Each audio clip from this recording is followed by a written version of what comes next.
So good to be here in Austin. I came in yesterday, and I got to be honest with you, a little too much for me, what you guys are doing here. Yeah, I think I'm more of a suburban Houston type person, you know, just where all the homes look the same, and everyone's in bed by 10, and you got good slippers, good hearty slippers, and everyone's built like they process cheese. Like, that's what...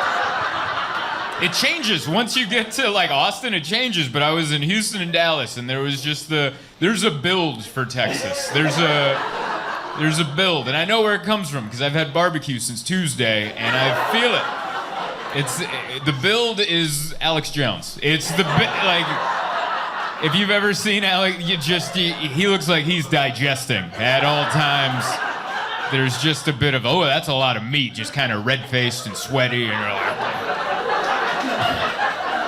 Immigrants. Like, it's just like, oh no, you just need some water and a salad. That'll process nicely later. Yeah, I need a salad, but I can't find one. For the love of God. Every time I try, I'm like, do you have salad? We have brisket? And you're like, yeah, that's what I said. More brisket, please. God damn it, what are you guys putting in brisket? Where it just stays there. It doesn't... I don't think anything's happened bathroom-wise for me since Tuesday. I just keep putting more brisket on it. It's not good. Not limber. It's just a weird mix. That's a good laugh in the back, absolutely. Shoot an Uber. Parking's a real situation.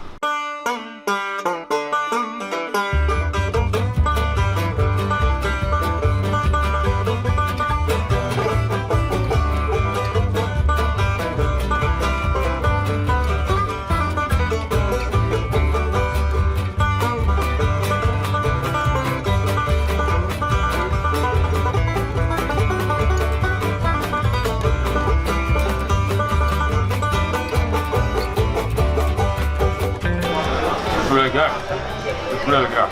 Brisket for breakfast, but I'm definitely doing it. Brisket before coffee and a beer before coffee. I don't know if it gets more Texas than this. You know how I check how much salt I've been having? I see if my ring slides on and off. This is my sodium barometer. It's getting pretty snug out here. And the foods that I ate, honestly, in every video I look sadder and sadder with all this red meat I've been eating.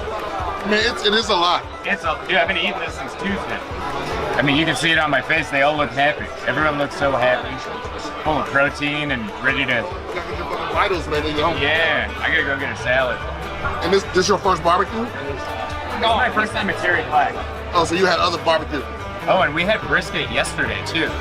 I've had brisket almost every day this week. What was the best spot? This place. Yeah, the meat in this place for sure. Yeah, I'm impressed. Like, this was just in Kansas City and I had barbecue there, and it was kind of bad. Yeah, which one did you go to, Joe? It's a gas station spot? Yeah. Not bad. Yeah, wasn't that great? Like, this spot's great. And I'm like, sure. So I walked over and I was like, it's not very good. It's not. That's great. Like, this is way better. Yeah, man, there's a lot of good-ass restaurants here. Yeah. Someone else that's full of brisket. Yeah. Just a lot of meat, a lot of driving. A lot of meat, a lot of driving. Angry driving. Angry. You guys drive like with this, like you feel it as they cut you off. You feel it, like it's this energy of I have a gun and I want to use it today. Like, give me a reason to put 2 in your windshield. It's this, and I don't have it. I'm just over like, what? And I rented the proper vehicle. I'm in a red Dodge Challenger, all right? Full testosterone, 3 testicles, not even 2, 3. 3, like I'm on Nugenics, and the third one went bloop in the back. And you're like, this guy's got extra back hair, absolutely. And even with it, I'm just still like, what are we doing right now? Just, come on, we'll all get there. No. And all of them, that's been the one consistency between Houston, Dallas, and here is every freeway is jam-packed. Everyone's doing 8 miles an hour, but it's an angry 8 miles an hour. You get cut off at 8 miles an hour. I didn't know you could get cut off going that slow. And I watched it happen. Some dude's like, and I'm like, am I getting cut off going 8? Like I didn't know I could hit the brake and go slower than I was already going. But I was like, I had to hit the brake, otherwise I might have tapped him, you know? Everyone on the freeway, 8 miles an hour, angry, I'll shoot you in the face. And then you guys got frontage roads where everyone's just doing 90. Just a hard, it's reversed. It's like you're supposed to drive that speed on this road and that on that, and no, 90, yeah! Man. Every time I pulled out a parking lot this week, it's been life and death. Every time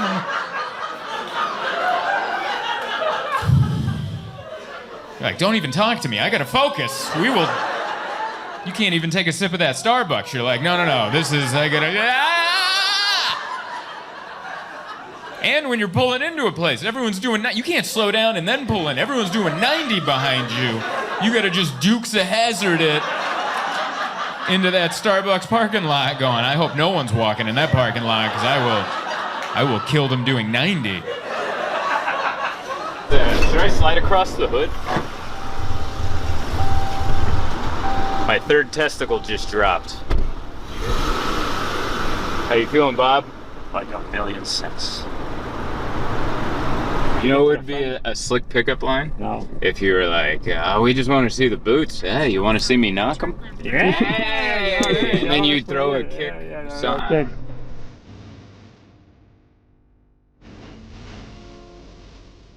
I do like that we came to get tacos when we're very well equipped with tacos. It's just I didn't want to eat barbecue. I had too much barbecue. She told me what they all are and I already forgot, so.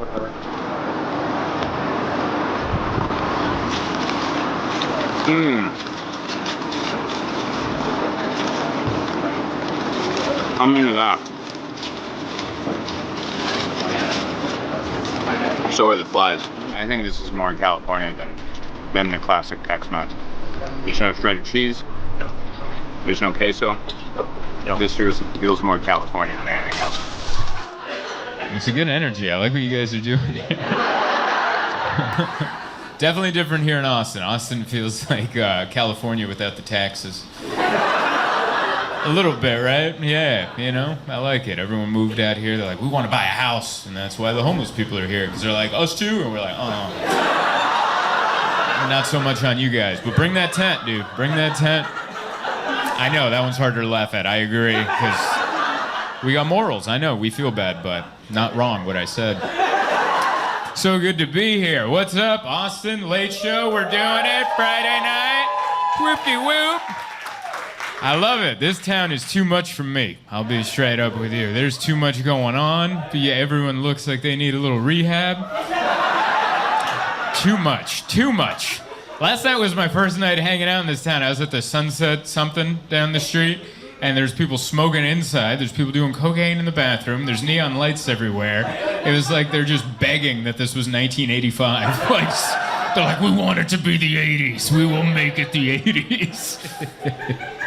It's good. Thanks for coming out to the late show. I'm not a late show guy, man. My goal in comedy is to get to a level where it's 8 o'clock and that's it. Honestly, I'm not all this fun. It looks fun for you. For me, I'm just like, man, if we could just be at home and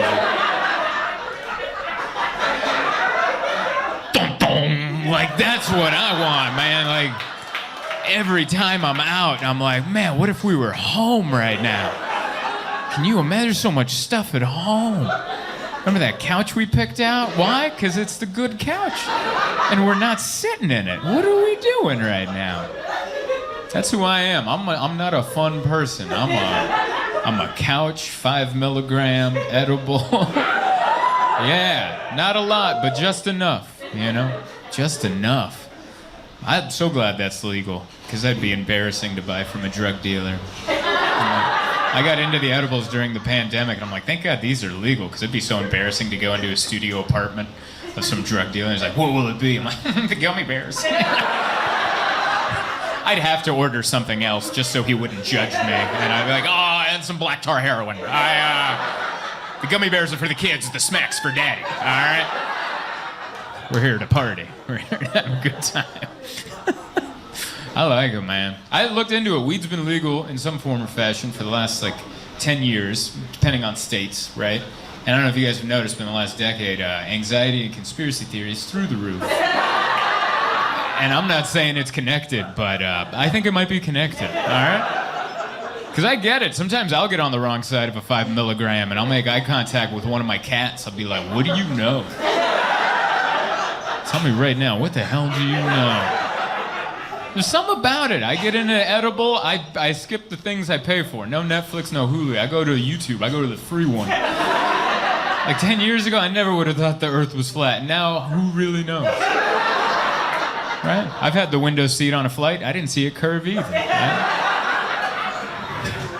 I like that joke because some people laugh and other people are like, is he serious right now? Like, what's happening? That's where we are as a society, that a person can go, maybe the Earth is flat. And people are like, I don't know if he's joking. Actually, it could go either way right now. That's what we do. Go home. Make weird Googles. I remember I was on the couch, 5 milligram clicked in, and I was just playing with my zipper. I was just going, beep, beep, beep. And then I turned to my wife and I'm like, who invented the zipper? And she's like, I don't know. And I'm like, Google it. She goes, you Google it. And I go, I will. And I actually Googled who invented the zipper. Some guy, some dude invented it. And then I went deeper into it. I found the schematics that they sent to the patent office. And you ever do that? You ever look up an invention from 100 years ago and they actually show you how it works? And you're like, man, if you put a gun to my head, I couldn't recreate that. It's like you're looking at it, but you're like, I don't get it. It was like looking into a lava lamp, but you're like, yeah, but where did that piece come from? You know, just blown away. The zipper was a little extravagant. We didn't need a zipper. We had buttons. Buttons were doing great until one brave man was like, my dingus is gonna fall out of there. I need something a little more secure. And then he came up, beep. It's an arrogant piece of clothing, the zipper. It's kind of arrogant. It's unnecessary. What do you have down there that needs that much security? It's like those people that have AR-15s. You gotta protect my family. And you look at their family, they're not that special. What do you... I don't see a single human being in there that's worth protecting with any of those bullets. I've never said that out loud before, but it felt really good. It felt really good to say out loud. But yeah, I don't know. There's something about it. It's an arrogant piece of clothing, the zipper. It's not as arrogant as the scarf. The scarf might be the most arrogant. I grew up in San Diego, so I never wore a scarf because my neck's always been safe from the elements. Even in the middle of January, I never went outside in San Diego and went, oh, my jugular. It's always been fine. But I had a show in Chicago. We were living in San Diego. I had a show in Chicago, and my wife is from Toronto, so she knows about winter. And she goes, you need to buy a scarf. You can't go to Chicago without a scarf in the winter. So I just Amazoned a scarf, and it showed up, and she goes, do you even know how to wear one? And I go, a scarf? Yeah, I know how to wear a scarf. You go, you put it, and you whip it. That's it. That's what I thought you did. You put it, and you throw, and you run off, and the back whips in the wind like the Red Baron or something. That's how you wear a scarf. Apparently not. You gotta fold it, and there's so many ways to wear it, but you fold it, and you and there's no way to wear a scarf without you looking like your father owns all the railroads. It's an arrogant piece of clothing. Just walks around clucking. But yeah, that's what we do. Stay home, we watch Netflix, watch all the serial killer documentaries. Big into those, man. Super fun. Watched last year was the Jeffrey Dahmer show. Do you remember that one? That was so good. That actor did such a good job. In the first episode, he was dancing in a nightclub 10 minutes into the episode. He had danced like Jeffrey Dahmer. Do you realize how hard that is for an actor? There's no file footage he could have looked up to see how Jeffrey Dahmer danced in 1990. Yeah, that had to come from within. He had to just feel it out. There's no spring seminar at NYU on, we're gonna dance like serial killers this summer so you can be master thespians once you become an actor. He had to feel that from within. Did an amazing job. I love how that actor played Napoleon Dynamite, because he played Napoleon Dynamite with a hint, or no, I'm sorry. I said that backwards. Thank you, Lone Star. He played Jeffrey Dahmer with a hint of Napoleon Dynamite, right? He was like Jeffrey, but it was just a touch of it. Like every time he talked to his dad, like his dad would be like, "Damn it, Jeffrey, get a job," and he'd be like, "All right, Dad, jeez." Like it was just a pinch of Napoleon Dynamite. But yeah, I love all the murder documentaries. They're fascinating. Do you have a favorite serial killer, sir? In the front? No? No favorite serial killer? Anybody have one? Favorite? Man, that's mine, dude. Really? That's so cool. Usually people, I like you already, because mostly, anytime I ask that, people usually go either Dahmer, Bundy, that's a big one. Some people like Charles Manson, which that guy didn't even do it, which is extra crazy. He was like, "You do it." And they're like, "All right." Like, that's extra power. But I like Gacy. Gacy, if you don't know, he's the one that dressed up like a clown, right?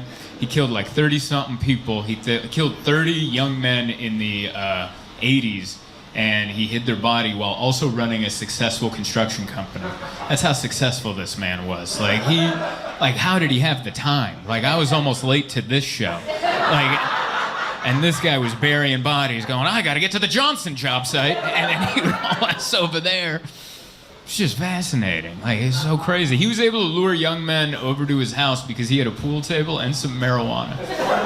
That's all it took in the 70s. That's how boring the 70s was. You could go up to a 19-year-old kid and be like, "Yeah, I got a pool table and some weed," and they'd be like, "Say no more. I'll open that door myself," you know? That wouldn't work today. I don't think John Wayne Gacy could make a friend today. Like, if he went up to some 19-year-old kid and be like, "Hey, I got a pool table and some weed," they could be like, "What?" "I have a smartphone, and I'm microdosing on shrooms as we speak. Like, well, I don't think you got anything for me, old man."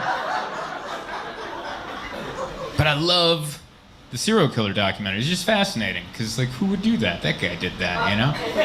And it's a bummer, because I love those documentaries. My wife and I, we watch them all the time, but we're running out of them. You know, we watched all of them, because there's no more serial killers. Serial killing, that's an old-timey thing. 70s, 80s, 90s. No one's doing the serial killing anymore, so we're out of the documentaries. Now we got mass shooters, and that's a lame documentary. No one wants to learn about a mass shooter. Ugh, you know? Mass shooters are a great representation of today's society. Everyone wants to be famous, but no one wants to put in the work. You know what I mean? John Wayne Gacy put in the work, all right? He lured young men over. He had clown makeup. He ran a successful construction company. He learned magic, all right? He was in his bathroom going, "Is this your card? Is this I'll watch that documentary any day." The mass shooter, what's the documentary? He didn't blink a lot. And you're like, "No, thank you." It's wild. Yeah, live it up. Go do your thing, man. I'm doing it. I'm starting to get some steroids. I'm gonna do it. I'm gonna start stealing. I'm gonna get some steroids, get jacked for no reason. You ever do it? Yeah, next year I'll come back with giant arms for no reason. Just come back.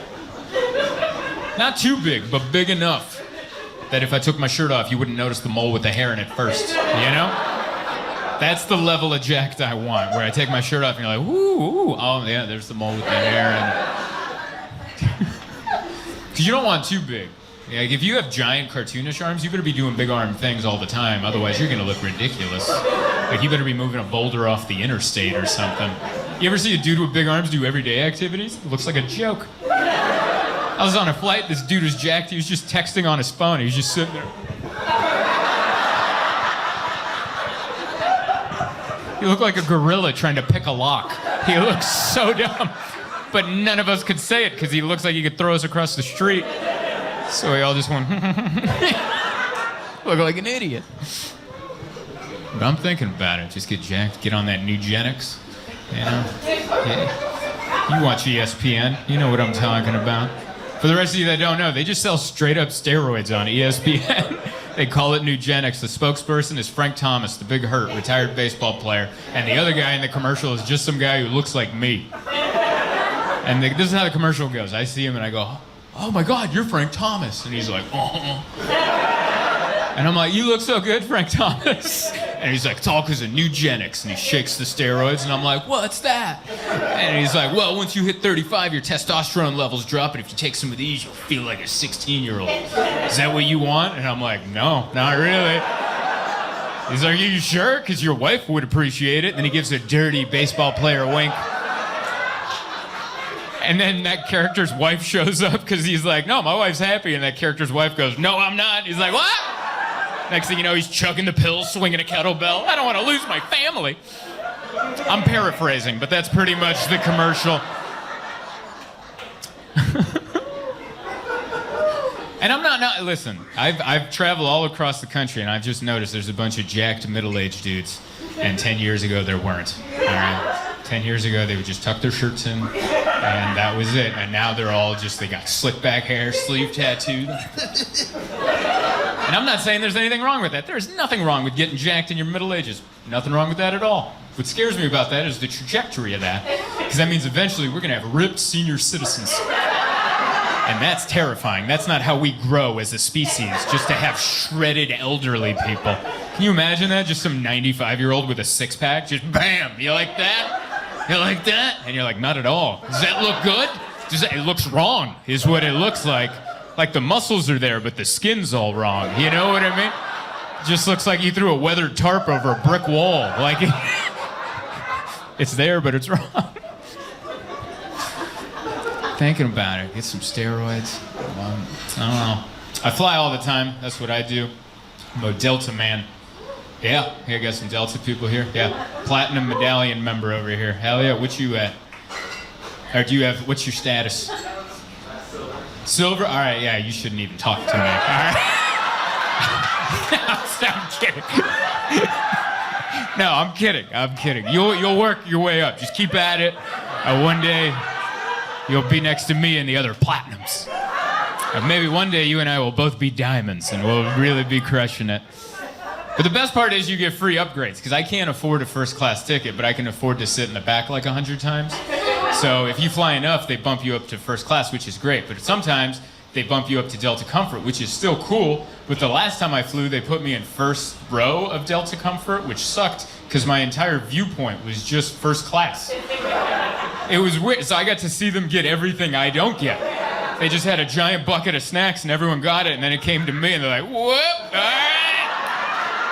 It was like I was in some sort of poverty purgatory where I'm like, it was like being at the trailer park all over again, and there's the gated community getting all their free handout. I'm like, what about me? And so I was sitting there kind of angry, and I was spying on the dude in front of me in first class. And I was watching while we were flying, he used the Wi-Fi to pay his American Express bill. And I'm like, that's lame, dude. That kind of responsibility is for row 32. Get out of here. First class is for fun. That's for drinks and woo, having a good time. And he's over there being responsible. And I'm not making this up for the joke. His American Express bill that he paid was $160,000. And he paid all of it, not even the minimum. He just paid all of it, and then he put his phone away like he didn't just do that. And I was like, that's my seat. Like, that guy should be on a private jet. What are you doing flying commercial? Get out. That's my free seat you're sitting in. And just for the record, I'm not saying this guy's evil because he's rich. I'm not saying that. I don't think being rich makes you evil. I think he's evil because when they came by with the snacks, he turned them down. And I'm like, oh, that's a villain right there. That's a bucket of snacks you don't even know about. You've never even seen these snacks at the store. They came by and he's like, no, thank you. And I'm like, that's the most evil man on the planet right there. Because that's the kind of self-discipline you need to one day close a community center. You know what I mean? That's the kind of self-discipline it takes to go, no, Nana doesn't play bingo here anymore. This is going to be a high-rise condo now.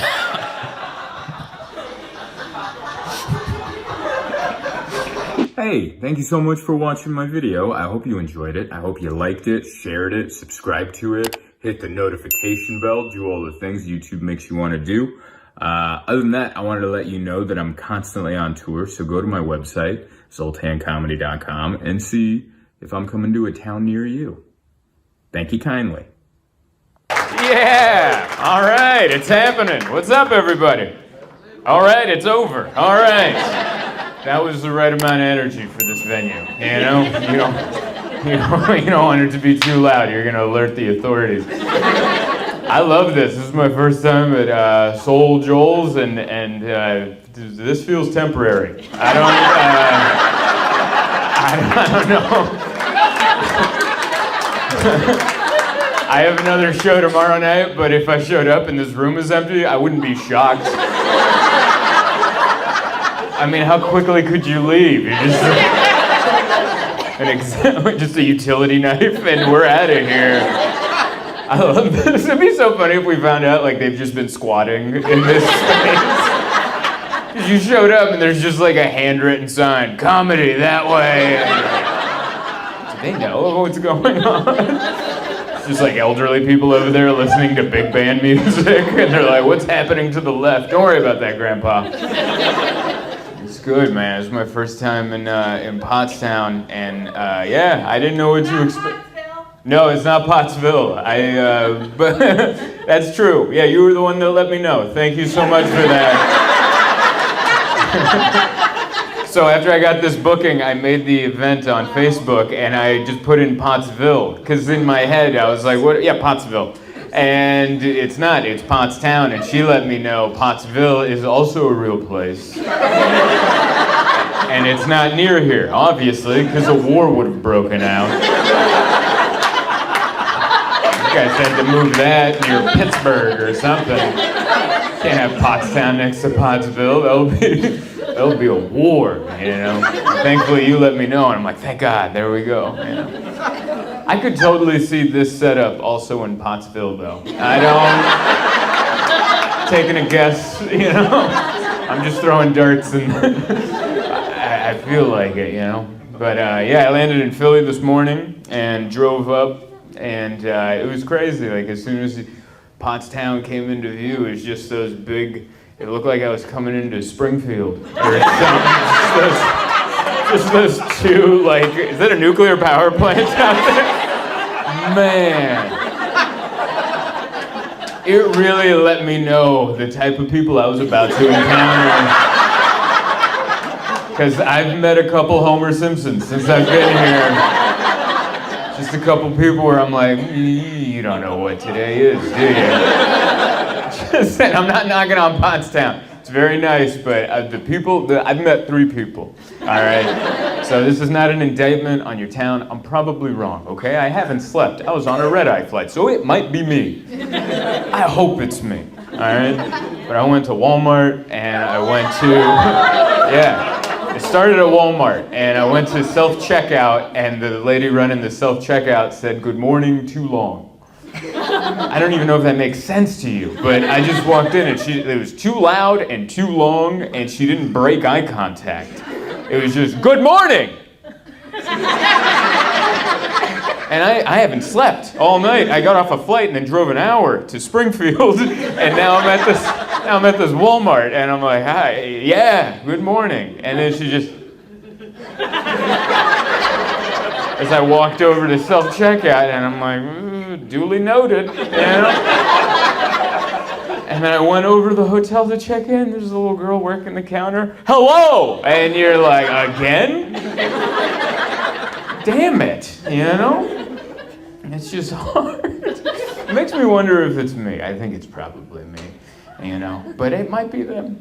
It makes me wonder. There's just a feeling there's a creepy feeling in this town.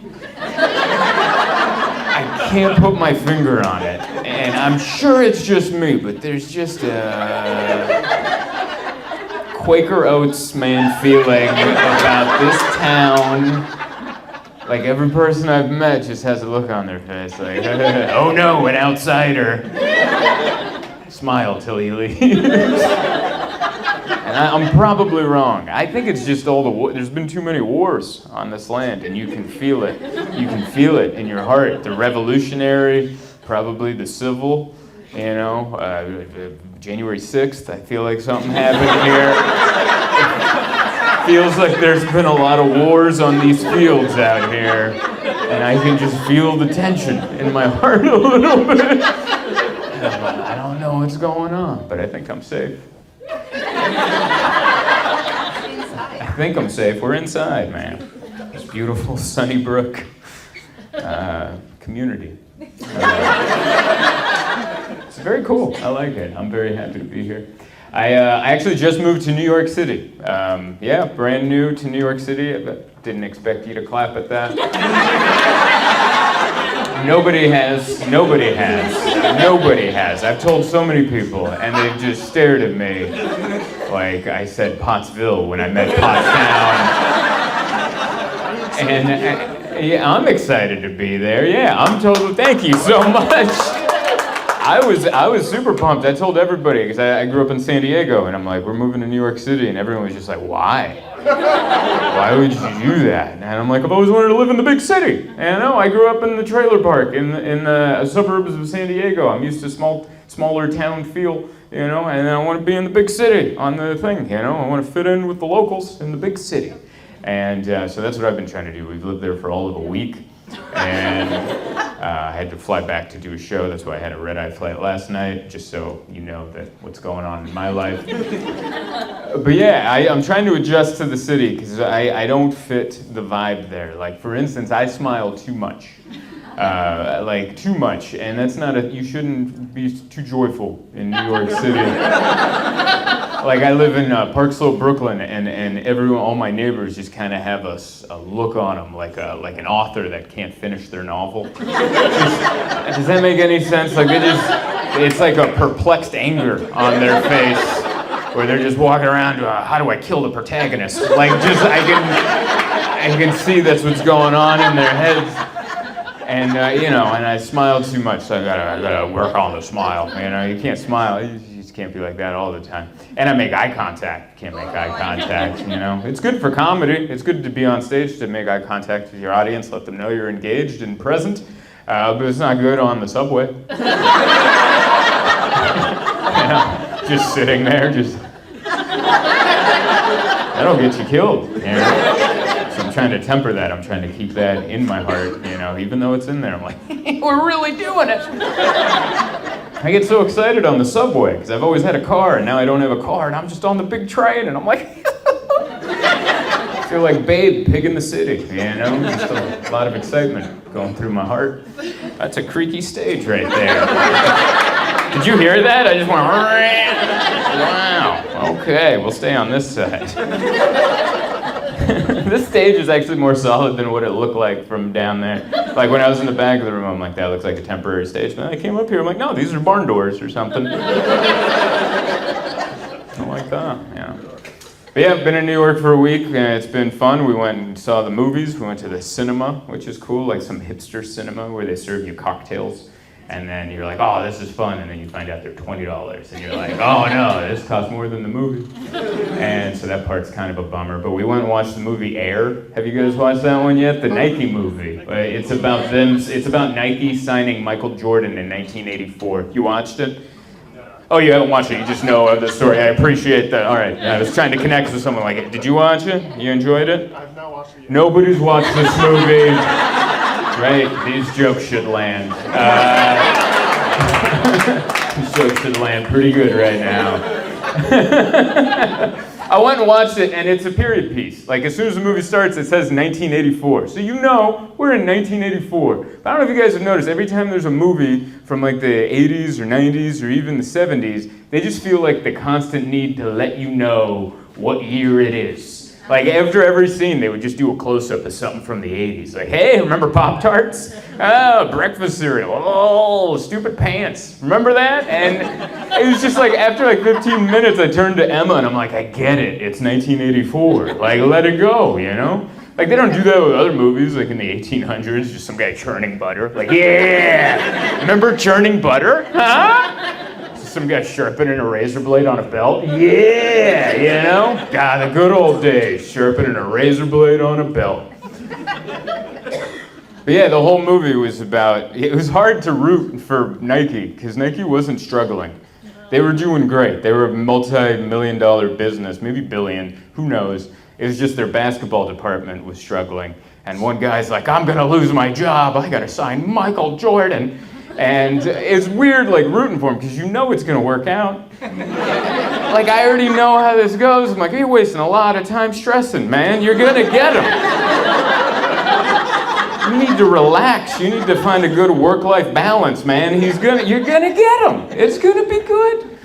Essentially what the movie is a company trying to land an influencer. That's what it is. They were trying to land Michael Jordan, who would become the biggest influencer. But that let me know, the movie was good, by the way, but that let me know that in 20 years, this remake of this movie is gonna be lame, you know? It's gonna be lame. It's just gonna be a corporation trying to land someone from social media, you know, just some chubby executive running down the hallway going, "We gotta get her, she's got the biggest ass on Instagram." You know? The Maybelline story, you know? We're gonna have to go, "I hope they get her." I like that. You know, for not watching the movie, that's about as much as I can expect from you guys. You know, we took a swing at it. What can we do? I don't know. That's nice. It's been good in New York. We had a yard sale in San Diego before we moved.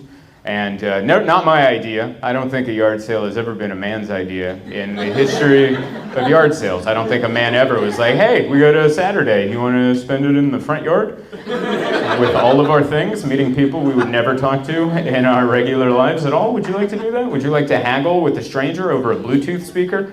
Would you like to have that conversation of, no, that's not the original power charger. No, that's just one that happened to fit. Yeah." Pretty sure that was a woman's idea every time. It was my lady's idea. Emma's like, "Hey, this weekend, let's have a yard sale." And I was like, "Yeah, we could also just burn it." Just also burn everything and start completely over. But it's like, "No, we might make $400. We have to do this." And we put all our stuff out there. And we're out there at 5 a.m. We started too early, you know, because we're like, what if we're not ready by 8? What if they leave us a bad Yelp review on our yard sale? And then they show up at 8, and it's man, there's two types of people that come to yard sales. There's regular people and psychopaths, all right? And the psychopaths are professional yard sale people who you don't expect to show up. You know, you just think you're gonna meet your neighbor from across the street who needs a lamp, and you're like, "I happen to have one right there." And then you high five and they leave, and you're like, "Okay, we sold that lamp." But it's not. These are like serious yard sale people. Like, they showed up at 7:50, and they're like, "Yeah, are you open?" And I'm like, "It's a front yard, dude. Like, just come in. I don't, you know, just start looking around." And that's the other part of the yard sale they don't talk about. Like, we put all our stuff out there, and it's not our best stuff, okay? Our best stuff we're keeping, okay? This is stuff we're willing to part with. And I was looking at it going, "I don't want the neighbors to see this. They're gonna come in and go, this is the kind of crap they've been keeping in their house?" I felt so self-conscious. The first couple people that came in, I'm like, "We got better stuff inside. But we're keeping that. You rummage around this garbage." We had someone steal at our yard sale. Emma and I saw a lady steal something at her yard. It was such a weird feeling. It was so weird because part of me was angry because you're stealing from me in my own yard. Like, part of me wants to run up to you and kick your ass, you know? But there's another part of me that wants to run up to you and go, "Hey, thank you. You could grab a couple more things on your way out. You can steal that, but you also got to take that giant thing and a couple of those, you know?" I wasn't ready for the haggling. People haggled. I've never haggled a day in my life. I didn't know prices were negotiable. You know, this isn't a flea market. You know, it was my front yard. My front yard, we put out our good blankets to lay this crap on. And they come in, "Will you?" Like, I've never haggled. And you know why I've never haggled? Because I grew up poor. And I don't know if anyone else feels this way, but like I do. Like, because I grew up poor, I always assume that people think I don't have it. So I'll go, "I'll pay you double." You know, like I have that. I don't know if anyone can relate to that, but I have a little of that in me. "What do you think, I'm trash? I'll pay you 3 times the amount. I'll buy your whole yard. You tell me right now." So I got that in me, so I would never haggle with somebody. But I remember it was at 1, we called it. We're like, "All right, that's it." And whatever was left, we left in the yard. And we went and had lunch at a cafe down the street. And while we were eating there, someone came to a Ring doorbell. And, you know, you can talk through the Ring doorbell. There's a camera. And Emma answered it, and it was some lady. And she's like, is the rug still for sale? And she's pointing at the rug.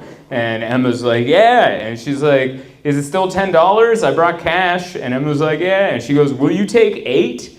And I'm like, are we negotiating through a Ring doorbell right now? What are you doing with that $2?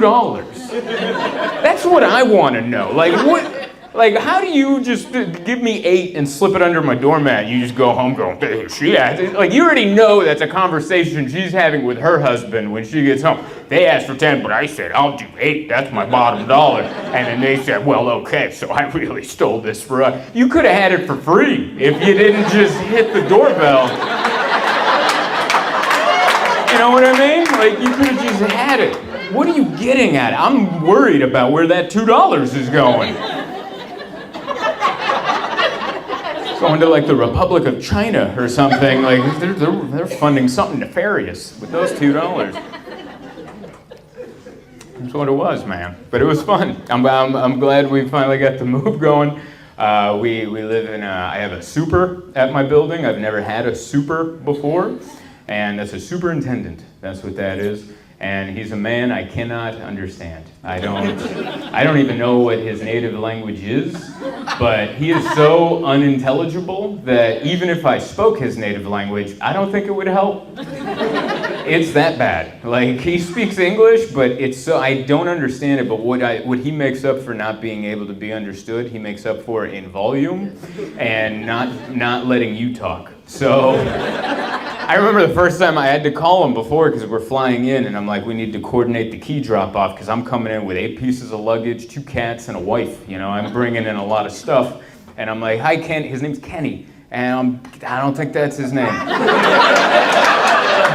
I think if I asked his mother and we'd be like, is Kenny around? She wouldn't know who I was talking about. And I was like, and I can't, here's the thing too, like, he is so ununderstandable that my impression of him is as close as I can get. Okay? Like, it's not gonna make sense to you, but it's as close as I can get. I got on the phone, I'm like, hey Kenny, this is Zoltan. And he just goes, ah! That's as close as I can get to what I heard coming out of the phone. And I was like, Kenny? Ah! Never mind. And I hung up the phone, and Emma and I looked at each other. I'm like, did you hear that? And she's like, I didn't want to, and I did. That wasn't even on speakerphone. That was off regular. Ah! And I was like, well, maybe he's easier to understand in person, you know, because I can read his lips. You know, I can go off the lips, and then what he's saying, and it was in person. Ah! And I'm like, okay, I'm responsible for what goes on up there, is what I'm gathering. If there's a clogged drain, that's on the Z-Man, because I don't know if I can pantomime this problem to old Kenny here.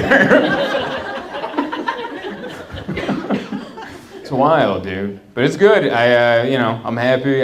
We got married April 5th at the courthouse. That's why I'm rocking the ring. Yeah. We had a courthouse. We're having a real wedding in Italy. We're flying to Italy in May. Yeah, we're eloping to Italy. And elopement, if you don't know, that's when you realize your wedding will be way more fun if nobody comes to it. That's when you crunch the numbers and you're like, hey, if nobody comes, we can go to Italy, you know? And that's when we weighed the love of our family against a trip to Italy, and we decided au revoir, you know? That's not even Italian, but it doesn't matter because they're not coming anyway, you know?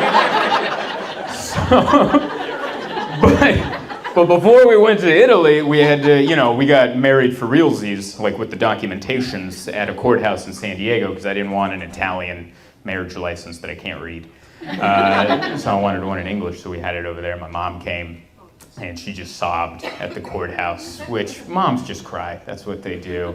And it was so weird because Emma and I were reading we're saying our I do's, and she's crying, and we were like, I was like, I'm like, I got nothing. Do you have? And I'm like, I got a little because my mother's crying, but I'm like, are you good? And she's like, I feel nothing right now.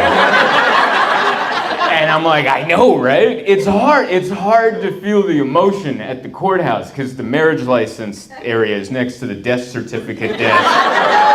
And it's just because you're just thinking of the mortality now. You're like, man, if one of us goes 2 feet that way is where we get that framed document. Which, what is that for? What are you doing with the death certificate? You frame that? What do you do? You take it to the bank? Oh, so you can get the person's money? Ah, that's so more, wow. Wow, we really figured out what life was about all along, didn't we? Just going to the courthouse going, can I have a stamped document? I gotta take my dead relative's money. You need multiple copies? Why do you all know this? Like, what? I'm guessing like you don't do that day one. Yeah, you don't do that day one. Like, you know, you don't go right after the funeral going, I gotta go get the dead, you know? There's probably a couple days, right? You gotta be like, yeah, you know? That's probably something I've, thankfully, knock on wood, I haven't lost a close relative yet to where I have to go get the death certificate. But I think that would cross my mind, where I can't go get the document the next day. You know, you can't, like, when was the death? 6 hours ago. I need this money, all right? Like, you gotta give it a couple, you know, bereavement weeks. And then you're like, is this still good? You know? I don't know if I'm sure. I'm just like, it's like, I always feel like I'm gonna be judged by somebody, so I'm like, I gotta give this a breath. You know, but yeah. Afterwards, we went out to a little post-wedding lunch with my mother, and my mother is a sweet lady. She's a sweet little Hungarian lady. She's really open-minded and all that stuff, but she's still 60, so she's open-minded with a cap. You know what I mean? Like, she's open. Everyone should live their lives, but you know, that's her. Which I've never I've tried to figure out, like, what's that part? And she's like, what do you mean? Like, I remember I had two friends. They were lesbians, and I remember before we met them, I was like, oh yeah, that's Casey, and that's her wife, Kelly. They're lesbians. And then my mother was like, oh, that's okay. This is America. You're allowed to love whoever you want, but you know. And I was like, what's that? What's that last part? And she's like, what do you mean? This is America. Everybody gets to be who they want, but you know. And I'm like, I think that's as open-minded as you can be for being born in 1963. And I respect her for at least doing that, you know? I'm not judging her. I'm just like, all right, that's where it is. I'll have my version of that if I'm ever lucky enough to be 60, you know? I'll have whatever that is. But I remember we went out to eat, and our waiter had dreadlocks. And I could see my mom eyeballing these dreadlocks. And I'm like, don't, come on, just don't. And she goes, oh, I love your hair. Can I touch your hair? And I'm like, part of me was like, Mom, you can. But then the other part of me was like, he's white. There was a part, and then I'm like, no, this is okay. I actually think if you're a white dude with dreadlocks, no one should even have to ask. Like, that's the punishment for appropriating someone else's culture, is that strange 60-year-old women are gonna come up and just do this. I think that's how we kind of level that playing field a little bit, you know? She's a sweetheart. I love my mom. She taught me everything I know about finances, which is why I don't own anything. I was raised by a tiny Hungarian lady. And here's the thing, I've met a lot of Hungarians performing around the country. I have Hungarian people come to my shows just because my name is Zoltan Kaszas on the marquee, and they're like, that guy's Hungarian, we gotta go, you know? And is that a person right there? That's the reason you came? My ex-husband was Hungarian, and my kids are half Hungarian. All right, nice, all right. So this didn't come as like a vendetta or anything. I gotta see one of his countrymen, you know? I'm kidding. But yeah, so I get to meet a lot of Hungarians traveling around the country, and most of the Hungarians that I get to meet, their lineage started here in '56, because in 1956 there was a revolution in Hungary against communism, and it didn't work, they lost, and it lasted like a week, so everybody that didn't want that, they like escaped and came to the United States. So most of the Hungarians I meet here came in '56. We came in '91, after communism fell, because my mom was kind of a communist. And I mean like a real one, not the modern definition of a communist where like you wore a mask during the pandemic. I don't mean that. That's like the modern definition of a communist. I mean like a real one where she's like, I don't think people should own property.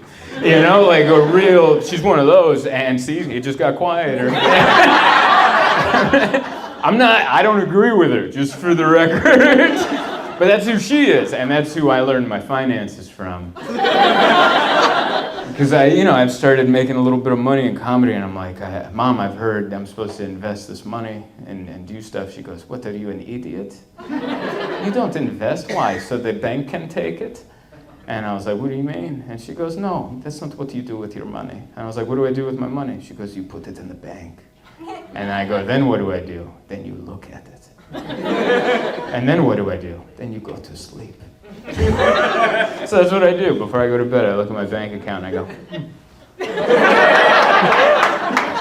and that, by the way, if you talk to like any financial advisor, the worst, don't listen to my mother. She has a lot of power over me, so I'm like, that's what we gotta do, you know. That's what we gotta do.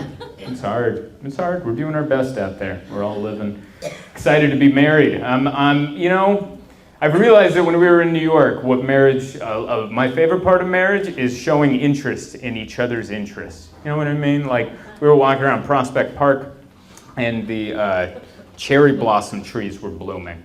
And if I was single, I would have never known that. I would have just walked by that tree like an idiot and not taken time to admire it. But thankfully, I'm married, and my wife is like, the cherry blossom trees are blooming. Take a picture of that. And I'm like, whoa, I almost missed that. Hell yeah. And then she told me, did you know cherry blossom trees only bloom for 2 weeks a year and then they die for the rest of the year? Don't miss that. And I'm like, man, there's so many dumb single guys just walking by it. They're missing the cherry blossom trees. They're a bunch of losers, you know? And that let me, because I know a little bit about her interests. And then because we're together, she knows that pro wrestler Kurt Angle has been addicted to pain pills because he broke his neck at a 2003 pay-per-view called No Way Out. And that's what marriage is. She knows a little bit about my interests, and I know a little bit about hers. I'm glad you guys connected with that. I was scanning this audience, and I'm like, I feel like they'd like that joke. Kurt Angle's a Pennsylvanian, you know? Hey, thank you so much for watching my video. I hope you enjoyed it. I hope you liked it, shared it, subscribed to it. Hit the notification bell, do all the things YouTube makes you want to do. Other than that, I wanted to let you know that I'm constantly on tour, so go to my website, zoltancomedy.com, and see if I'm coming to a town near you. Thank you kindly.